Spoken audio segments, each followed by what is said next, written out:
So this morning's talk will be on the sound of silence.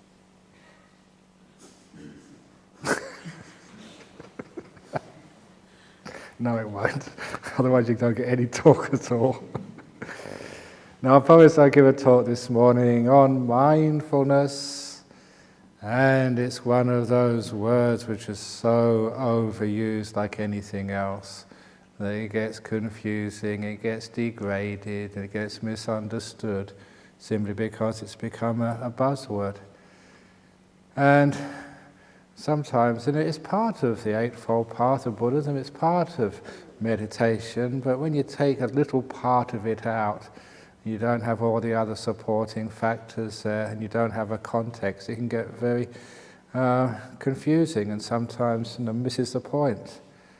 Because I've known many people, and this is true, they say, oh, as long as you're mindful, you're on the path to enlightenment.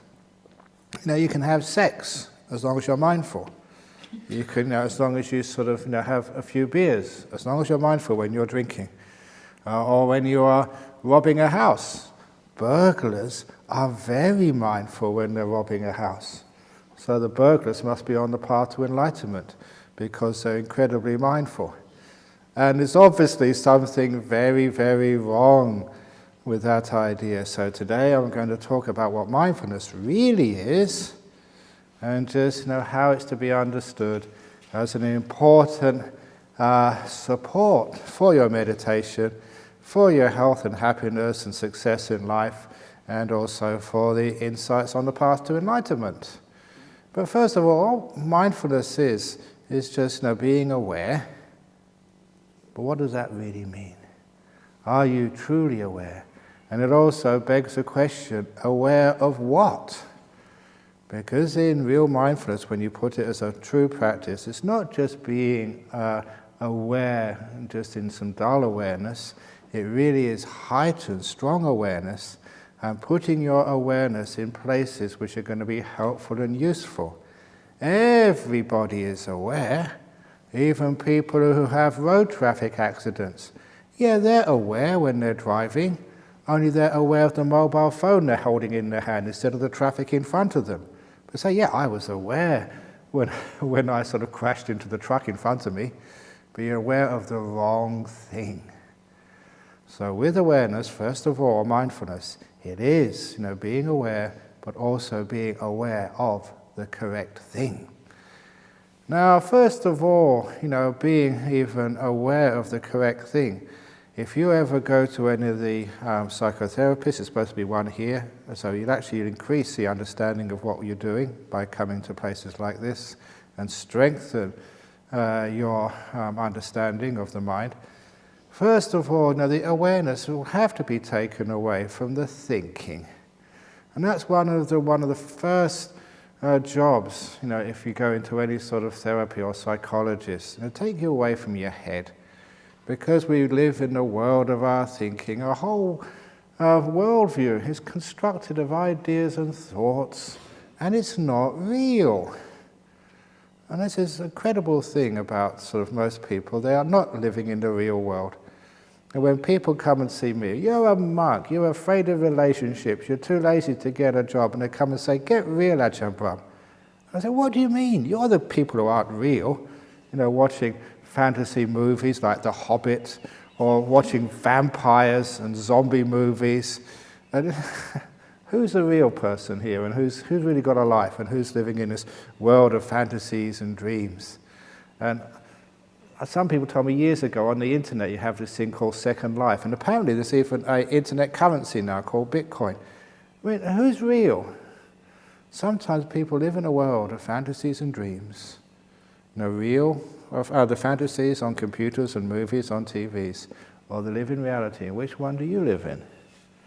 So one of the first things with awareness and mindfulness is to get real, which is one of the reasons why people start any mindfulness training with physical sensations, or things like taste, or anything which gets you out of your head and thinking into the real world of life. And I tell a lot of people, if you're on a retreat and you're getting very dull or sort of frustrated, it's mostly because you're in your head, you're thinking things. And instead of doing that, go outside And just even if you're on the concrete or on the bitumen, take your shoes off and feel the ground on the soles of your feet. Take off your blankets, for goodness sake, or your hats, and feel the flies. You know, feel the sun on your head. Feel the wind. Go out when it's raining and get wet. You know, start to feel the world instead of always protecting yourself against the world. Because that's what we do with blankets and hats. We are so insulated from the real world that we're not really alive anymore. So you go out there and do things like that. It's a bit uncomfortable. Yeah, you get cold, you get wet, you may step on something, but at least you're becoming aware of your bodily feelings. And it's incredible that when a person starts to become aware of just their physical feelings, it's a whole world opens up to you. And it's a world which, once you're aware of these things, you can actually start to manipulate those feelings in the sense of getting some good health and relaxation from pain, because you're aware of feelings, you know how they work. So instead of being a victim of, health problems or physical problems, because you're aware, you can actually find out how they work. You're actually observing them instead of thinking about them. And I've been doing that for such a long time. I'm very aware of my body, and so actually my body's pretty healthy. You know exactly how it feels, exactly what it wants. And I love telling that story of a couple of years ago. I think I told that the first night, when I had the food poisoning. And just because you're aware of the body, and have been trained to be aware of the body, it's so easy to relax that pain all away. And you can do that in so many other times. Sometimes you're in bed at night, you've got an ache somewhere. That's right, when I was in Thailand last time, I didn't trip, but I was walking to the meditation hall early one morning. I didn't see a step, and so I just jolted my knee, and it was aching for a while. And all I needed to do is, whenever it started to ache, is to put my awareness there. Not to think about it, but to feel it. Because if you started thinking about it, think, oh my goodness, this is really bad. Perhaps I have to go and have a knee reconstruction, which means I have to go to hospital. And before I go to hospital, before they put me in knee reconstruction, they'll probably tell me to lose weight. And I don't want to lose weight. I'm quite happy with who I am because I'm following the fat Buddha. That is my sort of hero in life. And they'll tell me to do all these other things. And once they start to give you one test, they'll give you another test. And you have to go into hospital so many times a week. And it's just such a pain in the backside. But you could think like that, but that's a stupid thing. So instead of thinking and worrying and planning and complaining, you're aware of it. Simple as that. Without thoughts. And once you have awareness, you notice that feelings change. No matter how much it hurts or how little it hurts, it's never the same one moment after another. The feelings in the body are always oscillating. And sometimes, if you're aware, you can also notice what makes the feeling worse and what makes it less intense. Because you are aware, you are now learning and getting some wisdom.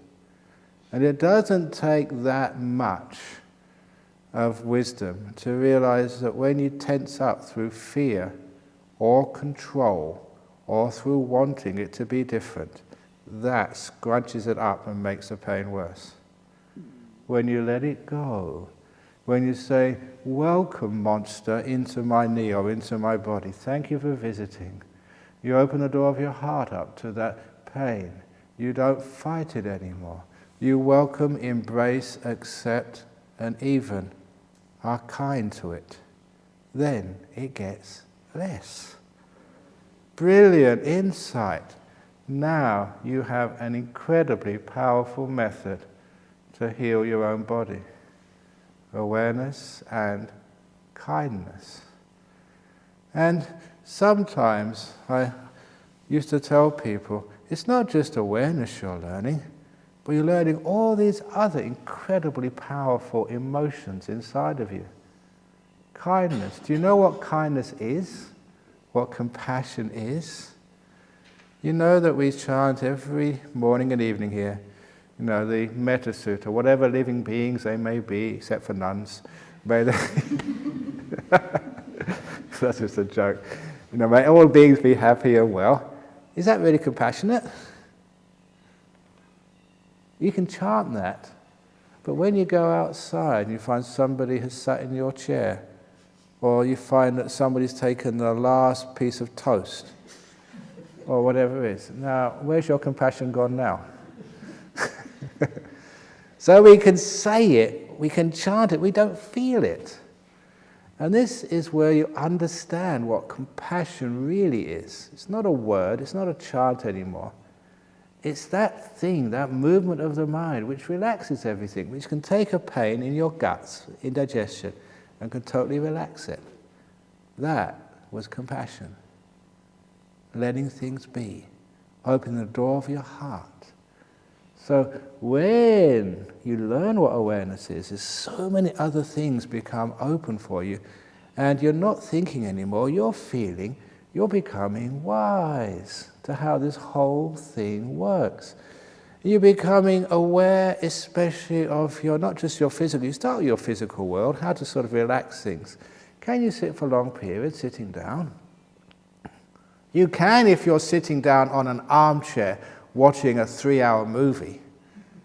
You don't have to get up because it's really interesting. And in fact, people can watch these movies or they can watch sports matches and they can have all sorts of aches and pains in them and it doesn't matter at all. They're sitting still because the game's not over yet. Why is that?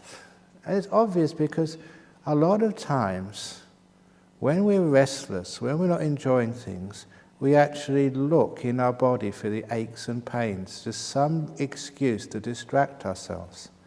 A lot of the reasons why people get out of meditation is not because their leg is hurting. Yeah, it's aching, but it's not the big thing. It's actually, you're bored, you're distracted, you just don't want to carry on anymore. But I tell you this, if you are getting into a deep meditation and you're already enjoying yourself, to hell with my legs, to hell with my tummy, I'm enjoying this. Just, like, seeing a great movie, it hasn't finished yet. You're not going to get up until it's finished. Even though you're bursting to go to the toilet. Sorry, I have to wait. Now this is actually where you start learning about the nature of all your reactions to these things. And how, if you can really be kind to your body at the very beginning by being mindful of it, being aware of how you are sitting at the very beginning, and being so aware that you can be kind and relax everything. So the awareness is not the thinking, it's a feeling. And it's always associated, if you want to use it properly, with this beautiful kindness. The other part of mindfulness which we learnt when we learnt the Pali language, the word we have for mindfulness, sati, is the same as the word for memory. And it's not just being aware, it's the awareness which carries the instructions, knowing what you should be doing. It's not just being aware of having sex with somebody else's wife. It carries awareness, I shouldn't be doing this, this is not right. Now that is a full awareness. It's awareness with wisdom, which is why people like Ajahn would never use the word mindfulness by itself. Would always use satipanya or sati sampajanya, which means mindfulness with wisdom. In other words, it's not just being aware, it's knowing where you are supposed to be aware and carries the instructions of understanding what you're aware of, its problems, its difficulties, how you should relate to it. It carries those instructions with it as well.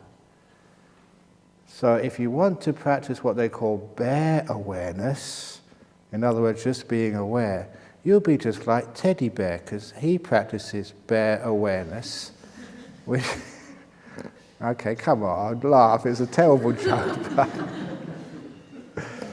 But he's very happy, but obviously he's inanimate and will never get enlightened. But the awareness always has to come with, some instructions with it. And those instructions are basically to be kind, to let go, not to control, not to get indulged in things, but to leave things alone. That's a basic instruction which, awareness always should carry with it. And the other part, it's not just being aware, it's being aware of something, pointing it, carrying some wisdom with it. So, for example, the simile of driving a car. The awareness comes with the knowledge, I should not be answering my mobile phone when I'm just driving in the traffic. If it's a very busy traffic, I should not be watching my breath, breathing in, breathing out, crash. What's the traffic? That's what you should be watching, not something else. So it's the awareness which carries wisdom with it, which means you are safe. Now the other thing with mindfulness, which is very important, which I don't know why, but few teachers actually emphasize this. Mindfulness is not just something you're mindful or you're not mindful. Mindfulness has all these different degrees of power to it, intensity. Because everybody is mindful. In other words, they're aware of something. But a lot of times their awareness is really dull. So number one, it's got no power. And number two, it's usually aware of the wrong thing because they're not carrying the wisdom with them, which is why we get into trouble. So we have awareness and increasing its power, and also learning how to focus it in useful places, carrying the information of the Dhamma with us. And the learning how to focus in the right, giving it some power, you find that there's sometimes in the retreat when you've got very low mindfulness. For example, you first wake up in the morning.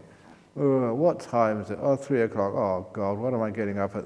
You're not very aware, are you? Maybe you have to have a cup of coffee first, and then you are sort of aware. But you will notice throughout the day you have higher degrees of awareness and lower degrees of awareness. In other words, how much you can feel, how much you can know, how much you can really pick up from the sensory experience you have right now. And this is a great part of meditation because it's not just, I am now going to be aware. It's building up the power of mindfulness. And in one of my first books which I wrote, I just coined the word, power mindfulness and superpower mindfulness, to make the point that mindfulness isn't just one thing. You need to increase its power and energy so you can see much more. So, the simile I always teach on every retreat, the road up to Bodhinyana Monastery, which now you have all been up that road at least once, because that's how you got here, unless you came by helicopter, and I never saw anyone doing that. So you all came up that road. Now, I mentioned a few days ago, it was the 30th anniversary of Bodhinyana Monastery. We went there in 1983, and it was about, I estimate, about 7 years I'd been meditating in that monastery. And it wasn't just meditate, we'd go out to buy stuff to get for the buildings, on the treasurer's account, and just go up and down for going to teach in town and doing all this other business which we had to do. So I'd been going up and down that road, I would say on average 3 or 4 times a week for 7 years. So you'd think I would know Kingsbury Drive. But it was after 7 years, it was a beautiful spring morning, no flies. Thank you, Firefly. No flies around, plenty of time, not rushing to get anywhere. And I asked the driver of the car, please let me out at the bottom of the road. I want to walk up today. That's quite a steep road. And it's about 2.2 kilometers to the gate of Bodhinyana Monastery. So he let me out. And these days people won't do that because when they got me in the car, they want to ask me all questions on meditation and everything else. That's my problem these days. Whenever I see someone, I'm really paranoid they're going to ask me another question. Even that point, that story in Hong Kong some years ago, I've been giving a long talk, asking questions afterwards. After the talk, you say, any questions? And people put their hands up, and then any more questions? No. And so we finish off, and then there's a big line of people asking their questions. And it's really hard to get out. You can go out and go to the toilet any time, but I'm stuck here until you let me go. And eventually I managed to get out and go into the foyer. And there was more people waiting to ask me questions there. And so I'm always kind, and actually you've got no choice but to be kind. They're going to ask you the question anyway. And so you ask the questions, and finally, at last, I was bursting. I made it into the toilet. And as soon as I got into a toilet, there was a man there just finished washing his hands. And he said, Ajahn Brahm, can I ask you a question on meditation? I thought, oh, give me a break. Even inside the toilet, I can't get any peace and quiet. So anyway, that's why it's very hard to get out of a car, because you've got to be trapped. But I got out of the car, and I started walking up the hill. Now the point of this story is that once I got out of that car and started walking, I could not recognize Kingsby Drive. The hillside looked totally, really different than anything I've ever seen before. And that really shook me. So I've been living here for 7 years. How come it looks so different? And it was such an amazing experience. I stopped and stared. And that's when the hillside changed again. And it became this incredibly beautiful hillside with so many features I never realized existed. And what's going on? And one of the things as a Buddhist, and that's why I became a Buddhist after being a scientist, when things happen, you just investigate what's going on. You ask those questions. And I came up to this theory, which is why I tell this story, because it explains a lot of mindfulness. It was just the nature of seeing, the physiology of the eye. When light hits the back of the eye, it forms an image. It takes a fraction of a second before an image is formed, but it takes time before an image is formed on the back of the eye. It's a chemical reaction. And it takes time to fully form. What happens with most people, especially if you're looking through the window of a car which is going at some many kilometers an hour, the light hasn't got enough time to fully form an image on the back of your eye before another image comes up to replace the first, then another image, then another image. That's what it's like when you're watching through the window of a car. The images don't have time to properly form. So you don't see much detail, and the colors are washed out. But when you walk, literally the more time is there to form a fuller, more complete image in the back of your eye, and also you've got more time to explore that image before another one comes and disturbs the first. So I could literally see more things. And instead of smears, like glass was individual blades. And I could see more. But it never did as well as standing still, because when I stood still, the chemical reaction in the back of the eye had full time to complete. So what I saw was the real colors and all the different details and textures which were there all the time in that mountain or that hillside, but I could never see them because I was going too fast. And not only did you see so much detail, but that was one of those times the colors were like fluorescent. They were always like that. Only you don't give them enough time to fully form and show what their real nature is. And that was one of the first similes I got for power mindfulness. When you are going fast in life, it is like being in a car, speeding along, looking out through the window, and you really assume that what you see outside is what is out there. You are missing 99%. You get out and walk, yeah, that's not bad. But you stand still. You don't move.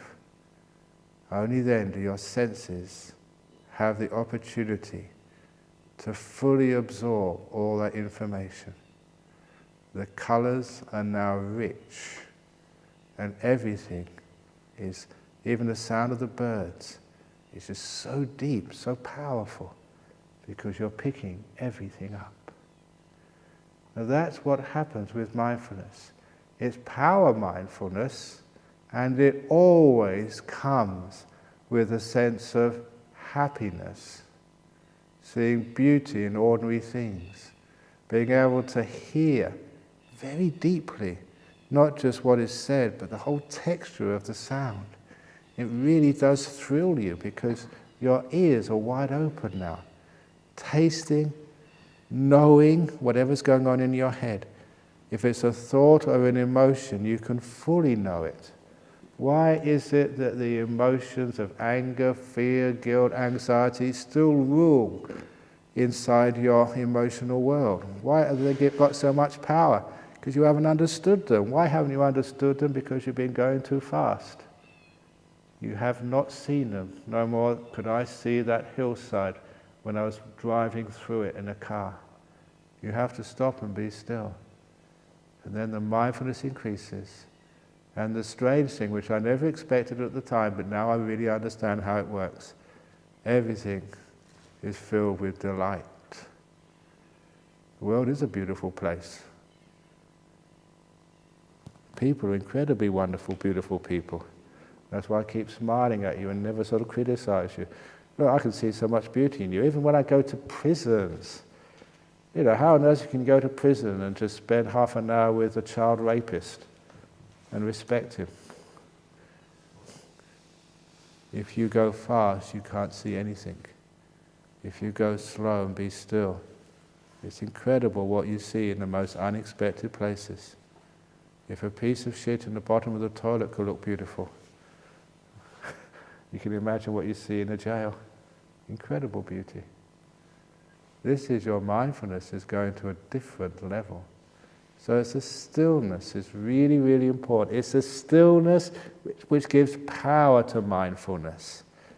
Which is why here, don't talk about mindfulness until we talked about stillness first of all. You can't force mindfulness. I am now going to be mindful. Okay, Ajahn Brahm, now be mindful. That's not mindfulness at all. That's playing. You grow and develop mindfulness by sitting here being still. And you get that. After a while, you become so much more aware of so many more things in this retreat center. And happiness does grow little by little. That is the sign. If you see someone who's miserable and they say, be quiet, get out of my way, I'm being mindful. They haven't got a clue what mindfulness is. And sometimes people are like that. Say, I'm keeping noble silence, you shut up, I'm trying to be mindful. That's not mindfulness, that's just control freak stuff. The mindfulness is when you really can taste everything. Your mind is really, really alert and it's full of just whatever's there. And it always comes with delight and beauty as well. And that's why, we have all of these practices to develop mindfulness. But the other part of mindfulness is learning how to focus it on the interesting places. Because you can be mindful of the shit in the toilet bowl, which is weird, but it doesn't really get you anywhere. Maybe become an expert on feces, but that's you can't get a degree on that, at least not that I know of yet. So it's fun, but so what? So, already mentioned, with your physical feelings in the body, that's quite helpful because health is an enormous asset for human beings. And so just little things like why do you get sort of indigestion? I think I already mentioned the other day, it's because a lot of times people don't even taste their food. They're busy talking to the person next to them. So they're not even tasting the food. They're interested in the conversation. They're just putting it inside their mouth with no awareness. Or you may be thinking, you're having your lunch day, you have this great fantasy, of what you're going to do next, of winning, or sort of hitting the winning run for Sri Lanka in the cricket against Australia, or whatever else your fantasies are. Or your fantasy of finding this incredible hot guy who's rich and who loves you to bits so you can settle down, you've got the love of your life. Your soulmate, as you're fantasizing there, my soulmate. You don't know what you're putting in your mouth. So all those thinking and fantasies and stuff, that means you're not aware. So I'm now going to introduce the mindfulness of eating lesson. When you're going to have your lunch, maybe you've noticed this already, maybe you can understand that you do this yourself. Suppose you're having your lunch using a spoon. You will notice, yourself and others, you've got some, say, rice and curry in the spoon. Well, you've already got some in your mouth being chewed. And you're looking, perhaps with the other hand, you're sort of messing around with the food in the plate, making this heap, because that's number 3, and that's number 4, and after that I'm going to have that one over there. So many people are 3 or 4 spoons ahead of themselves, which means they're not aware of what they're actually chewing. They're planning what they're going to eat, not even in the next spoon. That's already in the spoon waiting in line. It's what the next one over there is. So look, when you're having your lunch today, see if you can be aware of that and just have one mouthful at a time. Pick it up with your spoon or fork, put it in your mouth and stop. Chew it and taste it before you even think of what you're going to put in your mouth next. That's called being in the moment. It's being aware. That means you can actually taste the food. And when you start tasting the food is usually delicious. And the more mindful you are, the more you can get those tastes out. And you notice, I'll just say now, think of your favorite food right now. Think of it. With your eyes closed, think of your favorite food. I think it's just right in front of you. Hot and steaming, a big bowl of it. You're very, very famous for your favorite restaurant. It's right there in front of you. Don't you get saliva coming out? So even just thinking of the food, actually gets all these enzymes and other things secreted from your body. I learned this because there was one of my fellow monks years and years ago. He was an Australian monk from Melbourne. And he had a bad digestion, and so they sent him to the hospital in Thailand to find out what was wrong with him. And they gave him one of these barium meals, this disgusting liquid you drink, and it's supposed to be radioactive. And this is old days, so you'll sit in your tummy, and then they can, we use X-rays or whatever, they can actually check just how it goes through your system. So they can actually see which way it goes. Now they made a stupid mistake in Thailand by giving him the appointment in the afternoon, maybe 2 or 3 o'clock in the afternoon. And he was a monk. We don't eat in the afternoon. He'd been a monk for enough years that his stomach had got used to actually just resting in the afternoon. So they put the barium meal inside his tummy and nothing happened. And with you guys, because you eat a lot, all the time, not 3 meals a day, 4, 5, whenever you feel hungry. So it all sat there, it didn't do anything. So they couldn't do the test. And they realized what had happened, but there was one really smart nurse there. And all they did to this monk said, think of your favorite food. And as soon as he started thinking of his favorite food, the barium meal started working through his system. That's all he needed to do to turn on his digestive system, just to think of the favorite food. But if you're thinking of the conversation you're having with the person sitting next to you, or you're planning what you're going to do next, or you're thinking about, what you're going to do when you go home after the retreat, you're not aware, so that's why nothing gets digested. So little things like that, awareness of eating, being here in this moment, is great for your health. And it also means that you can lay down in bed and be aware enough to relax your body and go to sleep at night. How many of you have difficulties going to sleep at night? It's amazing. This is one of the problems of our modern world. Why is that? I'm worried about what I have to do tomorrow.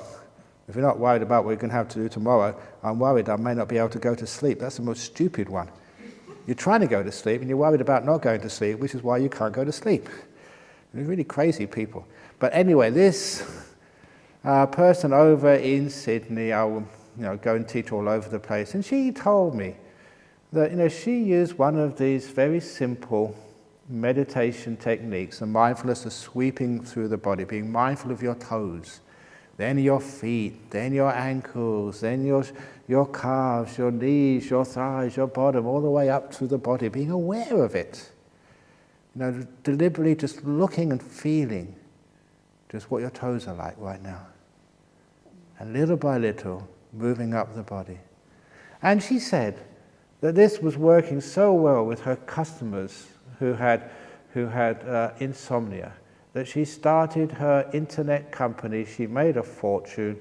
She calls it sleeplikeababy.com. And she just gives a standard mindfulness of the body technique, which the Buddhists have been doing for hundreds of years. And she's making a fortune, because she told me, I remember her saying, 100% success rate, 100% success rate. It always works. And the reason is number one, you're mindful of your body rather than mindful of all your anxieties and fears and guilt and what happened in the past. You're mindful, it brings you into the present moment. And number two, you're actually relaxing the body. And a lot of times the reason why people can't sleep at night, there's too much tightness, too much pain in your body. Because of all the emotional stress of the day. You just need a big massage. And if you can't get someone to massage you, you do this mindfulness sweeping, and it's just exactly the same. Everything relaxes. So you can go to bed and you can just relax yourself way off into sleep. Not only that, I remember teaching this sweeping technique to the Breast Cancer Society in Perth. They came down to monastery once. And it's a terrible thing having breast cancer. And I was telling this technique, just sweeping through the body, up to your thighs, your bottom, to your waist, until you get to your breasts. Can you notice any feelings there? By this time, you're really mindful. Relax those feelings. And they find they can relax their own breasts. And really, they feel so beautiful, so healthy, so free. So you just got rid of a couple of tumours. Because that's what happens. The tightness. You don't just get a breast cancer, it builds up out of a lot of stress or a lot of imbalance, whatever it is. And just paying attention to a place and giving it relaxation, it's incredible the power that does. You relax it all away, just like my food poisoning. You can relax away tumours as well. Now, that's interesting stuff, isn't it? This is not just, crazy religion anymore. This is stuff which actually works and can work for you. It's such a simple thing to do, to get that awareness and focus it in a good place. If you start thinking about it, it doesn't work. You've got to feel it. Get away from the thoughts and get into the reality of what's going on inside your body to feel it. So that's one of the reasons why we meditate, to get people out of their head into the feelings. And not only that, get them to know what this kindness is. Once you've got your body relaxed, maybe you can start becoming aware of your emotional world. And that's one of the most powerful. That's almost like the prime cause of what happens in your body. And that's can create a huge amount of happiness and health, or it can really kill you. Just the emotional world. They call it stress, or these stress-related illnesses, but stress is such a wide word. There's a lot of illnesses are called fear-created illnesses. Amazing just how scared people are in this world. And I remember as a student, I was reading these short stories by this weird British novelist called Edgar Allan Poe. He was a cult figure because all these weird, dark, sinister stuff which he was writing. And one of his short stories was The Masque of the Red Death. They made a movie out of it later on. And they didn't actually mention this in the movie, because the movie was just more Hollywood, just more devils and beautiful virgins getting caught by the devils and giving this terrible disease and people fighting. You know what it's like in movies. It has to be sex and violence. No sex and violence, it's a waste of time having a movie. That's why they'll never make a movie about monks. No violence, no sex, boring. So they had this movie, Masque of the Red Death, and in the book, they had this wonderful passage in the book, where they said it was, this was a long time ago, so they thought it was some sort of religious demons or devils or something creating these plagues.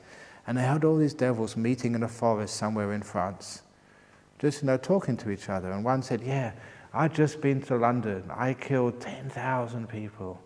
And one said, I was in Berlin, I killed 12,000. I just been in Paris and I killed 13,000. And I just been, to Italy, to Rome. I only killed 5,000, but fear killed 50,000. And I always remember that when he said, just fear killed more people than the plague killed. And I thought, what a great insight that is.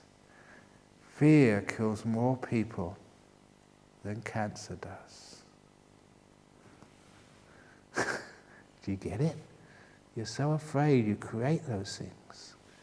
Once you realize the emotional world and how strong it is and how that can create health or sickness, then this mindfulness on this emotional world gives you a huge power. You can actually see fear coming You know fear. You can taste it, touch it, because you're so aware inside. It's as real to you as holding up a dangerous lion. You can touch it because you've been aware for such a long time of it. You know it well. Remember, when you don't know these things, how on earth can you understand it and deal with it and actually transcend it? That's one of I was quoting the Chinese Art of War this last night. Know your enemy, know yourself, 1,000 battles won. 1,000 battles fought, 1,000 battles won. I'll say that again. Know your enemy, know yourself, 1,000 battles fought, 1,000 battles won. Know yourself, but know your enemy. Know fear. Understand what it is. And then it's so easy to overcome it. So you're mindful of it. You see it coming. You see just how it exaggerates things. And it can catch anybody. It's embarrassing, but I don't mind laughing at myself and saying what a stupid monk I was. I was meditating in the jungle in Thailand, okay? Just out there in the jungle, mosquito net up because also many mosquitoes. And there are very dangerous animals in the jungle. They always said bears are the most dangerous because they're crazy. They just go for you, even though it's a stupid thing to do. There are tigers, and people said, oh no, the tigers will leave you alone. They will never eat a monk. There's no record of them ever eating a monk. And I said the reason is because the monk can't tell afterwards that he was eaten. He's dead. Elephants kill monks. There's very dangerous. And obviously the snakes as well, heaps of those around. So, they were always, I was always a bit scared of, I actually liked snakes, I wasn't scared of snakes. But, elephants, went to the zoo, elephants were just cute. But tigers, I was always a bit sort of scared of tigers. So I was meditating, there were tigers in the jungle, you see their droppings. And you're meditating there quietly. It's dark, pitch black, you couldn't see anything. It's in the jungle, there's no electric lights anywhere.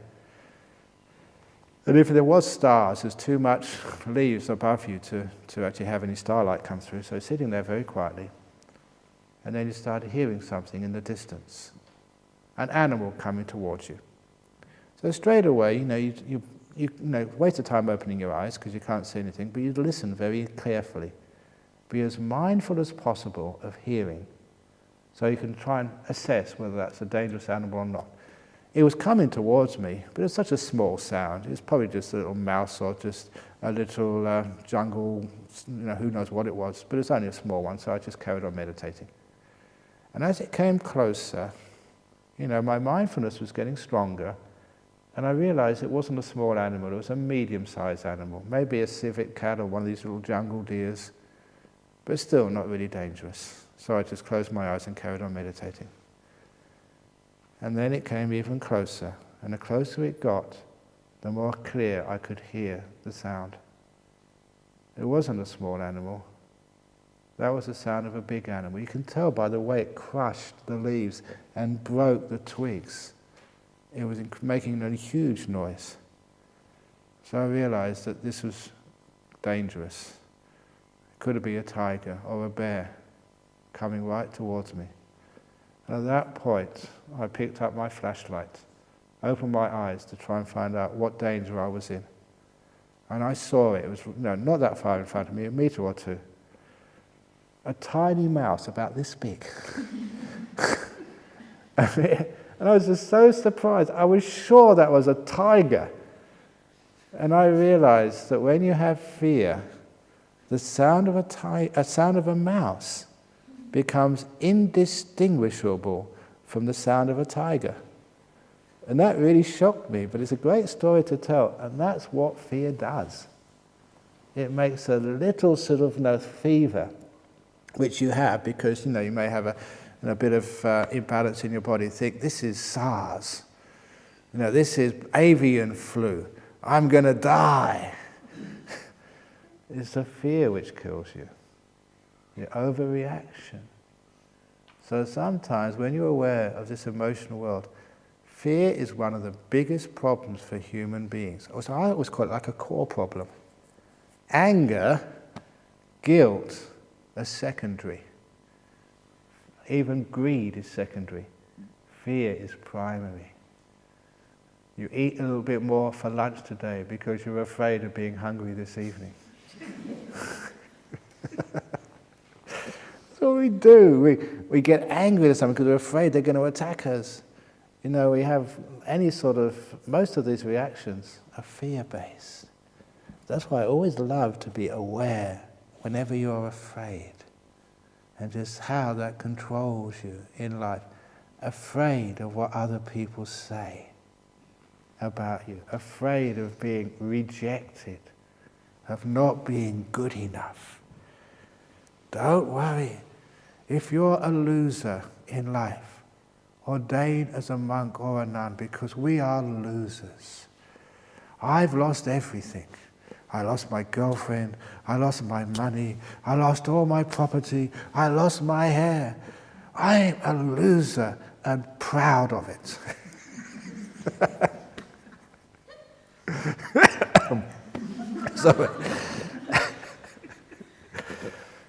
So it's great being a monk. Every which way you win as a monk. So if someone says, Ajahn Brahm, you're a loser. Yes, you understand. And I'm trying to lose a bit more, lose all my defilements, lose everything, lose samsara. So no, we are the biggest losers because we've given up so much. We've lost so much. So the thing is, you're not afraid what other people say about you. Imagine going down the streets of the world dressed like this. It's okay in Thailand, they understand who you are. But you go in London. You know, people in England, they're just so polite. They won't say anything, they just look the other way. Or they cross the other side of the street. Oh, one of my great memories. I was visiting my cousin. He lived in the Midlands in a town called Stoke-on-Trent. I was just visiting him. Sunday morning, I think his wife was making me my lunch. So we'd like to come on a walk, Sunday morning. So we went on a walk through the streets of this town in the middle of England, Stoke-on-Trent. And this time, these English people were looking at me and laughing. They were really laughing. And I thought, wonderful, I'm creating happiness in this world, but I couldn't figure it out. Because most English people look away when they see something weird. Why are they actually looking at me in the face, pointing and laughing so much? And then we came past the street corner, and then there was this big sign, big billboard. Circus was in town.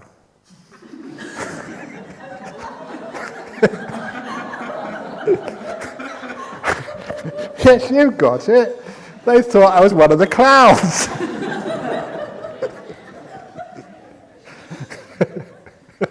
That's a true story. You had a wonderful life as a monk or as a nun, pretending you're a clown in a circus, visiting Stoke-on-Trent, but whatever. Yeah, don't give a damn what other people think of you. So you've got no fear, because you're aware of that. You're aware of what fear is, where it comes from, and what it does to you, and it's just not worth it anymore. And earlier people said about anger. Why on earth are you angry? It is just, I keep on saying, of all of the emotions, it is the most stupid of all. If you get angry at someone, does it ever help? You shout at someone, do they do what you're told? No, if it's in Australia, they'll punch you. They'll argue back. And they'll get divorced, you'll lose friends, and you feel terrible afterwards as well, when you're angry. When you're actually aware of what anger does, it's the most stupid response of all. That is why they have this old saying in Buddhism. This woman went up to the monk, I'm always getting angry, please help me. And the monk took one look at that woman, she was really well dressed, makeup, nice hairdo, everything. She was obviously very concerned about her personal appearance. And that was her weak point. So the monk said, get a mirror. This is how you're going to get rid of your anger. Get a mirror, and the next time you get angry, put it in front of your face, immediately. And she was faithful enough, she followed the instruction. When she was arguing with her husband, got angry, she put the mirror up in front of her face. Oh! She was so embarrassed about what she looked like. She looked like a monster, and it scared her. Now that is a metaphor. If you could only be mindful of what you even look like, or how you feel in your body, the tension, the pain there, or just the crazy mind state you're in, if you were aware of that, you soon get rid of anger. The trouble is, when you're angry, you're not really thinking of yourself. You don't feel yourself, you're not aware of what's going on in your mind. You're aware of that bastard out there who's been late, let you down, cheated you. All your awareness is outside of yourself when you're angry. That's why you never notice what's going on.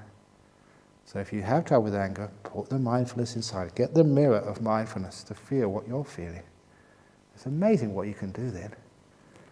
The other nice thing with mindfulness techniques is there's another way of dealing with those emotions of fear, anxiety, depression, greed or anger, is once you learn how to be aware, instead of thinking about it, start feeling it in your body and mind, you will notice that every emotion has a corresponding physical feeling to it.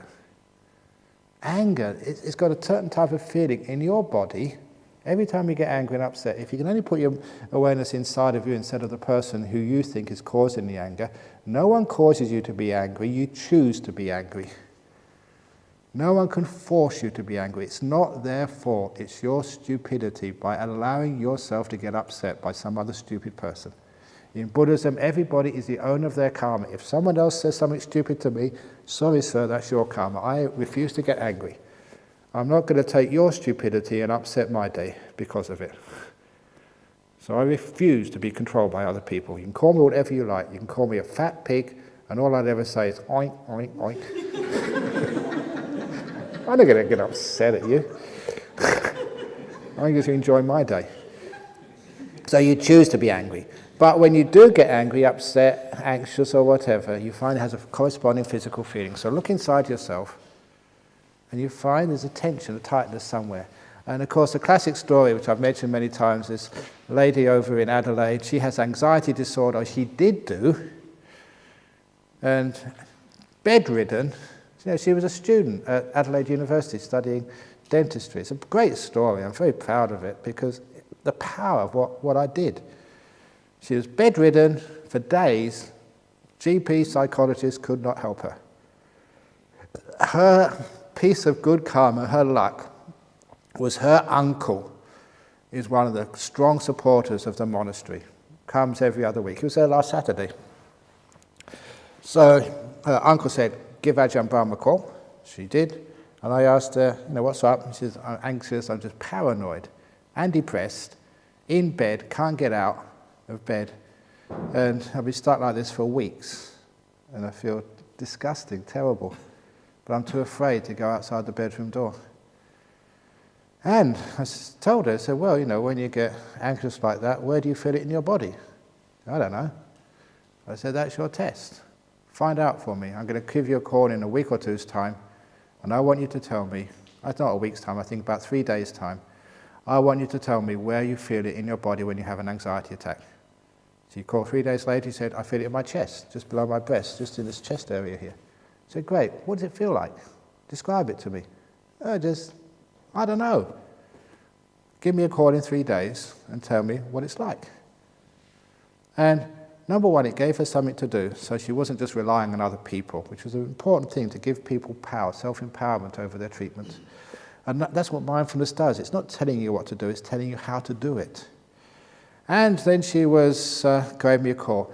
And she's obviously a very smart girl studying at university. She gave me this very beautiful, detailed description of the feeling she has in her chest when she has an anxiety attack. I said, brilliant. Now, I said, now you're mindful of it, you're aware of what it feels like. Now, next time you have an anxiety attack, take your hand and massage that feeling. Massage the area of your body. And I told her, if you can't do it, she had a boyfriend who was looking after her, so get your boyfriend to do that for you. That's what boyfriends are there for. Massage you. And okay, she said she'd do that, and give me a call in 3 days. And I asked her after 3 days, she was in Adelaide, I was in Perth, and said, what happened when you massaged that? Well, first of all, did you do that? She said, yeah, I did that. What happened when you massaged that feeling when you had an anxiety attack?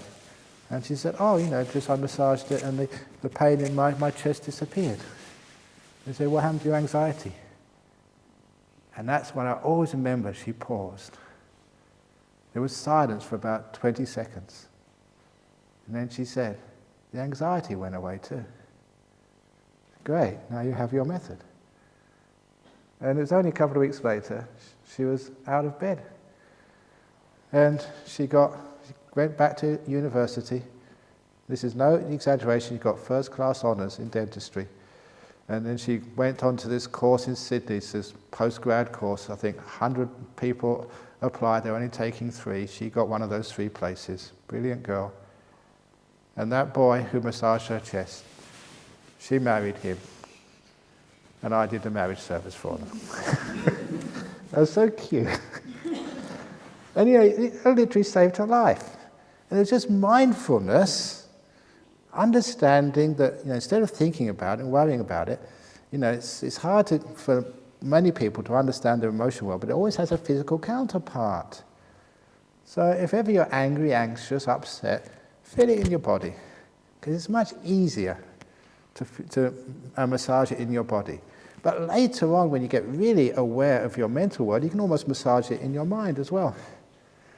So, I get in a bad mood. I'm a monk, I'm a teacher, I'm not supposed to be in a bad mood. So what do?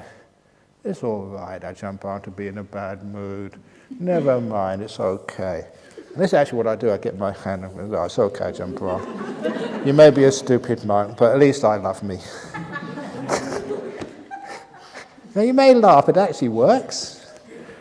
It's the compassion, the kindness, the awareness together with the kindness that really works. Which is why, what do we call it these days? My favourite word which I invented? Kindfulness. So this is not just mindfulness meditations. Because I've seen people doing mindfulness technique meditations and they're just such pain in the asses to live with. Stop! Bang in the door, you're spoiling my mindfulness.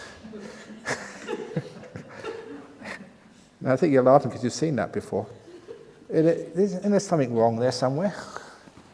Yeah, okay, they're being mindful, they're trying to be aware. There's no kindness, no softness, no compassion there. They're just being aware for no purpose. So, you are kindful. And you find when you're aware and you're kind, not just your body relaxes and all the aches and pains vanishes, and you can eat without getting indigestion. Not only that, but you can actually understand your emotional world. And you're dealing with, what is massage? Only just this beautiful act of kindness. Caressing your own body, relaxing, it's okay. What is me? It's just stroking my hair, it's just being kind to myself. Awareness and kindness go together. That's an essential feature of meditation. And you start it with maybe just healing your body, making sure that breast cancers don't come. If they do, they can zap them away with mindfulness and kindness. Making sure that any emotions which come up, you understand them, you learn from them, and you're just so kind to them. They vanished. The monster in the Emperor's Palace, welcome. You relax so much, and you feel the awareness gives you the feedback. All those problems of anger, fear, just have gone. You have a wonderful life when you feel those emotions, and then you sit on your chair or your cushion. You're just not afraid of meditation. You're just enjoying whatever happens in meditation. Or you wander off. Oh, be kind to it. You're aware and you're kind. You find that then the mind doesn't want to wander off anymore. Am I a kind monk or a very cruel monk? I think I'm a kind monk. One of the reasons is it's so hard to get on these retreats. You'd think, that it'd be sort of, you have to force people to go on a retreat. If there was a cruel monk, of course you wouldn't want to go on this retreat. Even if I paid you, you want to come. But people like to have kindness, compassion. It brings, compassion is what causes the one-pointedness. It brings things together. So if you want to have a still mind, you've got to be kind to it. Don't be so cruel to it. Stop beating up your mind. Stupid mind. I've been meditating for years here and I can't even get to even watching the breath for 3 seconds. Stupid, stupid, stupid. You do things like that and you really are stupid. Instead it's, oh, it's okay. The very fact you're coming here, that's wonderful. It's just, when you get it sometime or other, if not this retreat, well, another retreat, who cares anyway? I'm going to be kind to myself. There must be some cause. It's none of my business anyway. It just happens. As long as I'm on Buddha air, it gets to the destination sooner or later. With those sorts of kind words, you relax. You're not afraid. You're not angry at yourself, which means you get so peaceful. Actually, you begin to like yourself, which means you can hang out with you. You can spend hours just sitting here. I'm just hanging out with my best friend Ajahn Brahm, sitting here, hanging out together for hours. You don't wander off. You're not going anywhere because you're with your best friend. You're with your mind, with your breath, having a great time because you're aware and you're kind. No fear, no control, just being. Now you know what mindfulness is. And little by little, it grows and grows. It's not just ordinary mind, it really starts to take off after a while. And you can really see your body, every part of it. You can really see your mind. You can really see life.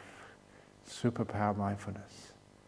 And again, the amazing thing is, when you get to that superpower mindfulness, everything is just so beautiful. Oh yes, give me more. Oh yeah. Whoa. Whoa. Oh yeah.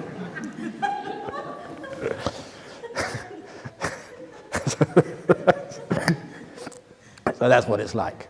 Okay. Sadhu. Sadhu. Sadhu. Yes. Okay, so I hope you enjoyed that talk. And 11 o'clock when you have your lunch, remember